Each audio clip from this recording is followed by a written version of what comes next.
ആലപ്പുഴ കളർകോട് നടന്ന അപകടത്തിന് പിന്നാലെ വണ്ടാനം മെഡിക്കൽ കോളേജ് ഹോസ്റ്റലിൽ സമയനിയന്ത്രണം ഏർപ്പെടുത്തി. 6 മെഡിക്കൽ വിദ്യാർത്ഥികൾക്ക് ജീവൻ നഷ്ടമായ അപകടത്തിന് പിന്നാലെയാണ് ഒന്നാം വർഷ വിദ്യാർത്ഥികൾ രാത്രി 7:30-ക്കുള്ളിൽ ഹോസ്റ്റലിൽ കയറണമെന്ന് അധികൃതർ നിർദ്ദേശം നൽകിയത്. താൽക്കാലിക ക്രമീകരണം ഏർപ്പെടുത്താനാണ് മെഡിക്കൽ കോളേജ് PTA യോഗത്തിൽ ധാരണയായത്. ഹോസ്റ്റലിൽ സമയക്രമീകരണം വേണമെന്ന് PTA യോഗത്തിൽ മാതാപിതാക്കളാണ് ആവശ്യപ്പെട്ടത്. ആലപ്പുഴ മെഡിക്കൽ കോളേജിന് വേണ്ടി മാത്രമായി സമയം പുനഃക്രമീകരിക്കാൻ സാധിക്കില്ലെന്നും ഇക്കാര്യം ആരോഗ്യവകുപ്പിനെ അറിയിക്കുമെന്നും പ്രിൻസിപ്പൽ ഡോക്ടർ മറിയം വർക്കി അറിയിച്ചു.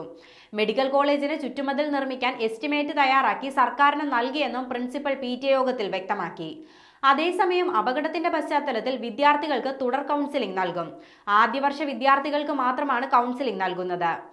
ആലപ്പുഴ എടത്വ സ്വദേശി ആൽബിൻ ജോർജ്, പാലക്കാട് സ്വദേശി ശ്രീദേവ് വത്സൻ, മലപ്പുറം കോട്ടക്കൽ സ്വദേശി ദേവനന്ദൻ, കണ്ണൂർ സ്വദേശി മുഹമ്മദ് അബ്ദുൾ ജബ്ബാർ, ലക്ഷദ്വീപ് സ്വദേശി മുഹമ്മദ് ഇബ്രാഹിം, കോട്ടയം സ്വദേശി ആയുഷ് ഷാജി എന്നിവരാണ് അപകടത്തിൽ മരിച്ചത്.